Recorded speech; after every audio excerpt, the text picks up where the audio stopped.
Salut tout le monde et merci de participer à mon premier tuto. Comme vous le savez, avec le confinement, on essaye de faire vivre le Fab Lab à distance. Donc, c'est pour ça qu'on va vous proposer toute une série de petits tutoriels qui vont permettre de vous occuper ou d'acquérir de nouvelles compétences.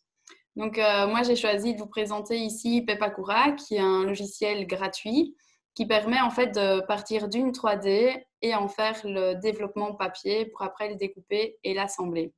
Donc, en fait, ça va faire ce genre de rendu-ci en papier avec un rendu low poly. Donc, c'est tous des petits triangles. Et donc, en fait, je me suis dit que ça peut faire une activité sympa pendant ce confinement, que ce soit pour faire une petite déco pour votre intérieur, une activité avec vos enfants ou carrément pour faire un petit animal de compagnie. Mais ça, à vous de voir. Pour arriver à ce résultat, on va en fait sélectionner une 3D existante sur un site internet. Donc moi, j'utilise celui-ci et j'écris simplement low poly pour avoir ce rendu avec les triangles. Donc ici, vous avez toute une série de propositions. Maintenant, vous pouvez spécifier votre recherche à côté du low poly. Donc voilà, par exemple, une fois que vous avez trouvé votre 3D, vous double-cliquez dessus.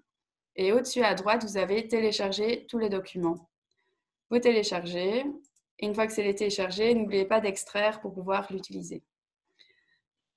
Donc ça, c'est une solution. Maintenant, si vous ne trouvez pas la 3D que vous voulez en low poly, il y a toujours moyen de modifier d'autres 3D qui ne le sont pas via un autre logiciel. Et ce logiciel-là, c'est Mesh Mixer. Donc voilà comment il se présente.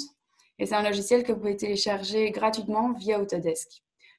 Donc ici, vous pouvez importer votre fichier téléchargé. Moi, je vais utiliser le lapin qu'il propose pour vous montrer comme exemple. Donc ici, moi, on voit bien tous les petits triangles. Si vous, ce n'est pas affiché, il faut aller dans View et cocher Show Wireframe. Comme ça permet d'avoir un meilleur aperçu du résultat. Alors, pour se déplacer dans cet environnement, il y a la roulette qui zoome et dézoome. Si vous la maintenez, ça fait glisser le modèle dans l'environnement. Et si vous faites clic droit maintenu, ça fait des rotations. Alors, pour modifier une 3D, il faut toujours qu'elle soit sélectionnée. Donc, pour ça, il y a un raccourci CTRL-A. Il y a une autre façon de le faire, c'est prendre l'outil Select, sélectionner n'importe où la 3D et venir ici dans Modifier, sélectionner tout. Dans le menu ici, vous allez dans Edit et donc pour réduire, on va sur Reduce. Et donc là, on attend un peu que ça charge. Encore un peu. Voilà. Et donc ici, on voit déjà que le nombre de triangles s'est réduit. Alors, il y a trois façons de modifier le rendu d'une 3D. C'est soit en modifiant le pourcentage, en définissant un nombre de triangles ou en limitant la déformation de la 3D. Donc ici, il faut vraiment toucher un peu au réglage en fonction de ce que vous voulez. Donc là, c'est le pourcentage. Je peux aussi l'écrire de manière manuelle. Vous pouvez sélectionner donc plutôt l'outil avec le nombre de triangles. Et de nouveau, soit le mettre de manière manuelle ou il y a le curseur ici. Et il y a donc aussi cette option-ci. Donc ça, c'est vraiment à vous de choisir celle qui vous correspond mieux à votre 3D. Il y a aussi ici le menu déroulant qui permet de modifier de manière uniforme ou en préservant la forme de la 3D. Donc uniforme, ça va essayer d'avoir des triangles similaires. On ne voit pas trop la différence là, mais voilà. Et pour préserver la forme, il y aura des triangles plus aléatoires, mais le rendu, à mon sens, sera meilleur. Donc voilà, quand vous êtes satisfait, vous acceptez et vous exportez en objet. Donc vous le nommez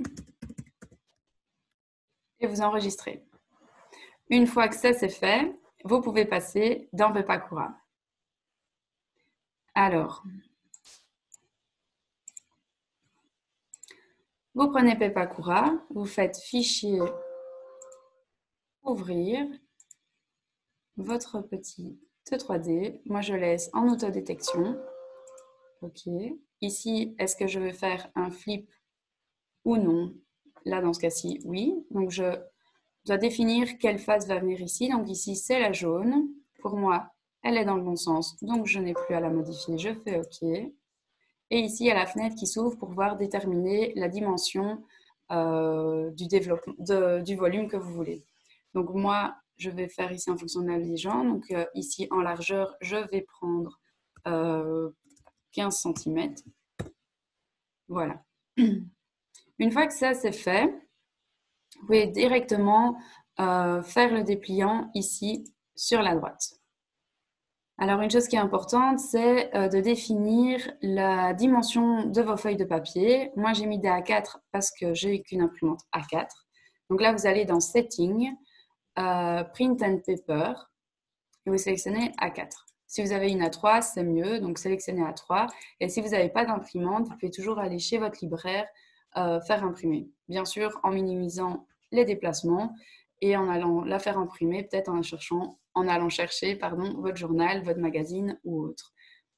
Si vous faites ça, sonnez d'abord à votre libraire pour savoir s'ils savent imprimer en A3 ou en A4 pour préparer votre fichier en fonction de leur machine. Donc, une fois que ça c'est fait, il y a quelque chose de très intéressant, c'est de pouvoir en fait mettre en couleur toutes les bords qui vont être découpés. Donc là, on vient ici sur le 4e outil de la seconde barre et on peut cocher ce qu'on veut mettre en couleur. Donc moi ici, c'est les lignes à couper que je vais mettre en rouge parce qu'en fait, au Fab Lab, quand on utilise la laser, tous les traits de coupe sont en rouge. Donc ça, c'est un modèle qui peut être très facilement réalisé grâce à notre laser et de manière très rapide et très précise. Donc elle viendrait couper tout le rouge et elle viendrait graver tous les traits de pli pour pouvoir après n'avoir qu'à assembler. Donc ce serait encore plus rapide et plus propre. Par contre, vu qu'ici vous avez pas mal de temps avec le confinement, ça va vous demander un petit exercice de découpe et de pliage. Donc voilà, une fois que vos traits sont bien en rouge, vous pouvez quitter cette page-ci. Un autre outil très important, c'est avoir les repères pour savoir quel côté se colle sur quel côté. Donc pour ça, c'est dans 2D menus et il y a ici montrer l'identité des arêtes que vous cochez. Et donc vous verrez que vous avez tous des petits numéros qui seront bien pratiques. Une autre chose, c'est que le développement se fait toujours, on va dire, de manière à ce qu'il y ait le moins de morceaux possible, mais ici, ce n'est pas optimal par rapport à l'impression et au format papier. Donc, on va décomposer ces formes-ci. Donc, pour ça, on fait clic droit et il y a un menu déroulant qui vient avec toutes des actions qu'on peut réaliser. Moi, je vais prendre joindre et déjoindre des faces. Donc, ça se met en rouge quand vous pouvez dissocier deux parties entre elles. Donc moi, je vais faire comme ceci. Pour revenir à mon outil sélection, on fait clic droit, Select and Move. Hop, et donc on vient placer afin d'optimiser l'espace.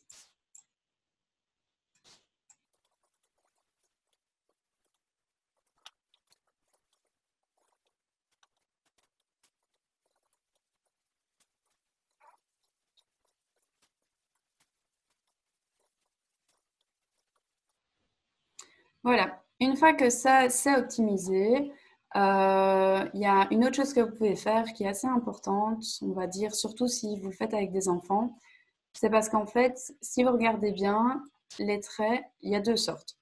Donc il y a des traits continus et des traits discontinus. Les traits continus, si vous ne voulez pas que tous ces repères soient visibles et qu'ils soient à l'intérieur de votre volume, il faudra les plier vers vous. Donc pour ça, moi je prends une petite latte pour déjà plier bien droit et prémarquer le pliage. Et les autres, donc ici discontinus, vous pouvez les plier vers l'extérieur. Pour éviter de se tromper ou avoir une meilleure dissociation des deux, on peut de nouveau faire un code couleur avec le même outil, donc le 4e de la 2e barre. Mais ici, on ne sélectionne plus Cut Line, mais Maintain. On change la couleur. Je vais mettre du bleu.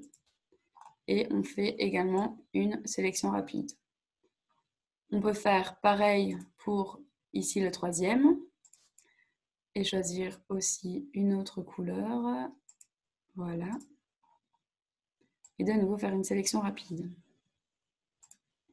Et donc ici, en fait, vous aurez à l'impression tous les traits qui doivent être pliés vers l'extérieur en vert et tous ceux qui doivent être pliés vers l'intérieur en bleu. Et donc, ça permet de vraiment pas se tromper.